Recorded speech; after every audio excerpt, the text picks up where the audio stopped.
नमस्कार, मैं सत्यम सिंह सूर्यवंशी आप सभी का अपने कार्यक्रम काम की बात में हार्दिक स्वागत और अभिनंदन करता हूं। आज का विषय है प्रभु श्री राम पर कॉपीराइट की जंग। आज संपूर्ण भारतवर्ष में प्रभु श्री राम पर कॉपीराइट की जंग चल रही है। संपूर्ण भारतीय जनता पार्टी की सरकार, संपूर्ण संघ परिवार, संपूर्ण विश्व हिंदू परिषद का तंत्र यह दावा कर रहा है कि प्रभु श्री राम पर उनका ही कॉपीराइट है। वही राम भक्त हैं, वही राम मंदिर निर्माण के लिए कार्य किए हैं और वही प्रभु श्री राम के विषय पर बात कर सकते हैं। इसके अलावा कोई भी प्रभु श्री राम पर बात भी नहीं कर सकता है। ना ही किसी ने कोई कार्य किया है और ना ही कोई राम भक्त है। उत्तर प्रदेश के मुख्यमंत्री आदित्यनाथ बिष्ट जी ने यह कहा कि कांग्रेस और समाजवादी पार्टी प्रभु श्री राम के विषय पर बात नहीं कर सकती क्योंकि उन्होंने प्रभु श्री राम के मंदिर निर्माण के लिए कोई कार्य नहीं किया है। उन्होंने प्रभु श्री राम के विषय पर आज तक किसी प्रकार का सकारात्मक कार्य करने का प्रयास नहीं किया है। उसके अलावा विश्व हिंदू परिषद के अंतर्राष्ट्रीय अध्यक्ष आलोक जी यह कह रहे हैं कि प्रभु श्री राम के मंदिर श्री राम भूमि तीर्थ क्षेत्र ट्रस्ट पर सिर्फ और सिर्फ विश्व हिंदू परिषद संघ परिवार का नियंत्रण ही रहेगा, वहां पर सरकारी नियंत्रण स्थापित नहीं होने दिया जाएगा। इसके अलावा संघ परिवार कुछ ना बोलते हुए भी पीठ पीछे बैठकर विश्व हिंदू परिषद की जुबान से और उत्तर प्रदेश के मुखिया के जुबान से अपनी बातें प्रत्यक्ष रूप से रख रहा है। ऐसा नहीं है कि आम जनमानस इन बातों को नहीं समझ पा रहा है कि राष्ट्रीय स्वयंसेवक संघ किसी भी परिस्थिति में श्री राम जन्मभूमि तीर्थ क्षेत्र ट्रस्ट प्रभु श्री राम के मंदिर से अपना नियंत्रण नहीं खोना चाहती है। वह राम मंदिर पर कब्जा बनाए रखना चाहती है और राम पर कॉपीराइट का दावा कर रही है। प्रत्यक्ष रूप से राष्ट्रीय स्वयंसेवक संघ के संगठन विश्व हिंदू परिषद और भारतीय जनता पार्टी के मुखिया आदित्यनाथ बिष्ट बोल रहे हैं, लेकिन उनकी जुबान के पीछे बैठकर हंटर चलाने वाला राष्ट्रीय स्वयंसेवक संघ है जो यह दावा कर रहा है कि हमसे श्री राम जन्मभूमि तीर्थ क्षेत्र ट्रस्ट नहीं छीना जा सकता क्योंकि उसके सर्वे सर्वा हम ही हैं। हम ही नियंत्रण रखेंगे, हम ही कब्जा रखेंगे, हम ही धन लूटेंगे, हम ही चंदा लूटेंगे, हम ही चढ़ावा लूटेंगे। श्री राम का धन पर हमारा कॉपीराइट है, श्री राम मंदिर पर हमारा कॉपीराइट है, श्री राम पर हमारा कॉपीराइट है। तो यह विश्व हिंदू परिषद, भारतीय जनता पार्टी और उनके आका राष्ट्रीय स्वयंसेवक संघ को यह समझ लेना चाहिए कि प्रभु श्री राम के मंदिर पर सिर्फ और सिर्फ सूर्यवंशियों का कॉपीराइट है और किसी का कॉपीराइट नहीं है क्योंकि वह हमारे पूर्वज का मंदिर है। श्री राम जन्मभूमि तीर्थ क्षेत्र ट्रस्ट और संपूर्ण प्रभु श्री राम का मंदिर सूर्यवंशियों के कुलदेव के स्वरूप में प्रभु श्री राम का मंदिर रहा है, उनके पितृदेव का मंदिर रहा है। उस पर कॉपीराइट सूर्यवंशियों का है, लेकिन आप लोगों ने किसी भी सूर्यवंशी को आज तक प्रभु श्री राम के मंदिर में, प्रभु श्री राम के ट्रस्ट में स्थान नहीं दिया है। उसके स्थान पर आपने संपूर्ण विश्व हिंदू परिषद के कार्यकर्ताओं, आरएसएस के कार्यकर्ताओं और भाजपा के कार्यकर्ताओं को भर दिया है, जो जाकर वहां पर चंदा चोरी, चढ़ावा चोरी और मंदिर में लूट मचा कर रखे हुए हैं। आपने चंपत राय जी का इस्तीफा लिया, अनिल मिश्रा जी का इस्तीफा लिया क्योंकि वह अभियुक्त थे।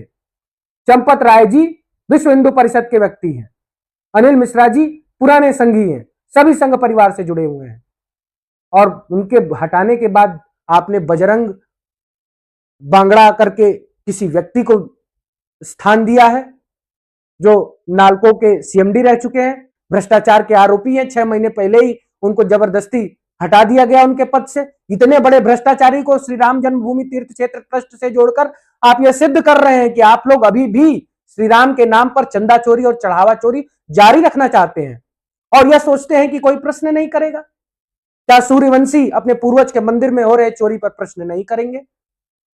आपका प्रभु श्री राम पर किस प्रकार का कॉपीराइट है? आपने आज तक प्रभु श्री राम के मंदिर निर्माण के लिए कोई कार्य नहीं किया है।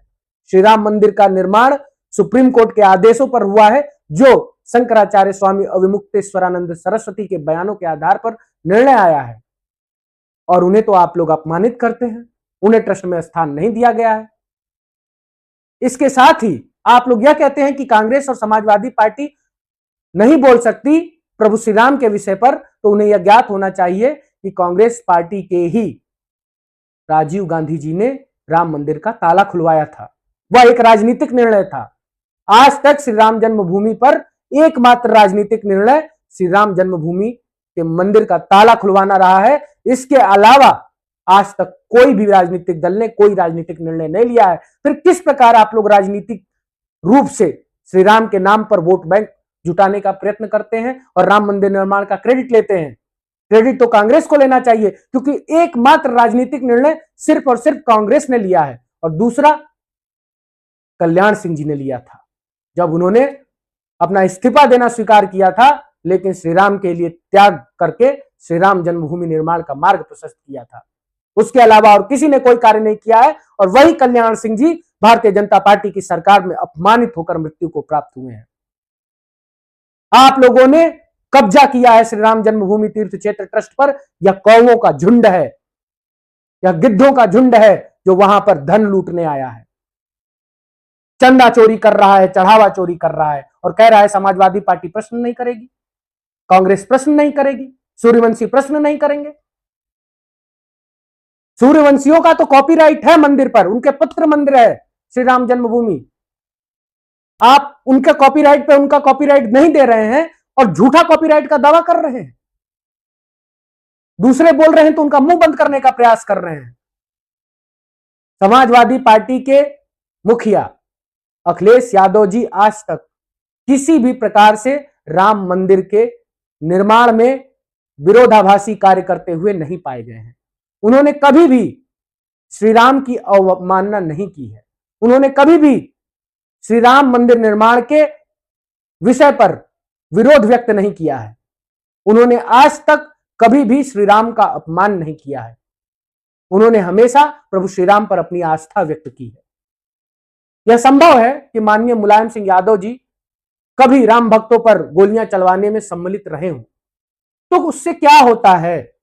हिरण्याकश्यप का पुत्र भी प्रहलाद था और आज अखिलेश यादव जी भी मुलायम सिंह यादव जी के सुपुत्र हैं, जो राम के लिए कार्य करते हुए स्वयं के पारिवारिक मर्यादा को दांव पर लगा दिए। उनकी बेटी पर गलत आरोप प्रत्यारोप किए गए, बेटी को अपमानित करने का प्रयास किया गया। आज उन्हें जातिगत मानसिकता से जोड़कर तीनों यादव के संबंध बताने का प्रयास किया गया।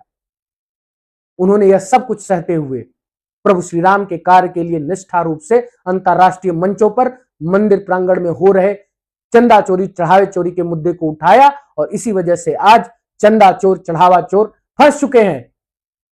छोटों को फंसा दिया गया है, बड़ों को बचाने का प्रयास किया जा रहा है और माननीय अखिलेश यादव जी के द्वारा इस मुद्दे को लगातार उठाया जा रहा है, जिससे सरकार के ऊपर दबाव पड़ रहा है और सरकार कार्य कर रही है, वरना इस मुद्दे को कब का दबा दिया गया होता। माननीय अखिलेश यादव जी ने प्रभु श्री राम के लिए निष्ठा भाव से कार्य किया है। उन्होंने आज तक प्रभु श्री राम के नाम पर वोट नहीं मांगा है, जो कार्य बीजेपी विश्व हिंदू परिषद करती है। लेकिन विश्व हिंदू परिषद आज यह कह रही है कि 2027 चुनाव के लिए अखिलेश यादव जी राम मंदिर का विषय उठा रहे हैं, तो विश्व हिंदू परिषद को यह ज्ञात होना चाहिए कि चोर की दाढ़ी में तिनका होता है। जो जैसा करता है उसको वही लगता है कि सब उसी लिए कर रहे हैं। विश्व हिंदू परिषद, भारतीय जनता पार्टी और संघ परिवार ने हमेशा राजनीतिक लाभ के लिए, हिंदुओं का ध्रुवीकरण करने के लिए राम मंदिर के मुद्दे को बनाए रखा है। उस मुद्दे पर चुनाव लड़ा है और मुद्दे को भुनाने के लिए क्रेडिट लेने का अनेक प्रयास किया है। बैनर, पोस्टर, हर जगह से क्रेडिट लेने का प्रयास किया गया है। उत्तर प्रदेश का मुख्यमंत्री क्रेडिट लेने का प्रयास किया है, देश का प्रधानमंत्री क्रेडिट लेने का प्रयास किया है। जबकि श्री राम जन्मभूमि तीर्थ क्षेत्र ट्रस्ट का निर्माण और श्री राम जन्मभूमि मंदिर का निर्माण दोनों ही सुप्रीम कोर्ट के फैसले के आधार पर हुआ है और स्वामी अवधेश्वरानंद सरस्वती जी के बयानों के आधार पर हुआ है, जिनको संघ परिवार, भारतीय जनता पार्टी और विश्व हिंदू परिषद अपमानित करने का कार्य करती है। आप लोग संपूर्ण साधु समाज, संत समाज को अलग कर हर जगह संघ परिवार के साधु संतों, संघ परिवार के विश्व हिंदू परिषद के चाटुकारों को भरने का प्रयास कर रहे हैं। यह आम जनता बिल्कुल भी स्वीकार नहीं करेगी। आम जनता, सभी राम भक्त और हमारा जैसा प्रभु श्री रामचंद्र सिंह सूर्यवंशी का वंशज माननीय अखिलेश यादव जी को हृदय से धन्यवाद ज्ञापित करता है, जो उन्होंने प्रभु श्री राम के मुद्दे को अंतर्राष्ट्रीय मंचों पर उठाया है और प्रभु श्री राम के साथ हो रहे अन्याय को रोकने का प्रयत्न किया है। हमारी ईश्वर से यह प्रार्थना है, हमारा प्रभु श्री राम से यह प्रार्थना है कि आप बहुत आगे बढ़ें और भविष्य में 2027 के चुनाव में विजय प्राप्त करते हुए उत्तर प्रदेश के मुख्यमंत्री का दायित्व निर्वहन करें तथा श्री राम जन्मभूमि तीर्थ क्षेत्र ट्रस्ट और श्री राम मंदिर से बीजेपी, संघ परिवार और विश्व हिंदू परिषद को हटाकर उसे कब्जा मुक्त बनाए। यही राम भक्तों के साथ न्याय होगा, यही प्रभु श्री राम के साथ न्याय होगा। और इसी के साथ आज का विषय समाप्त होता है। नमस्कार।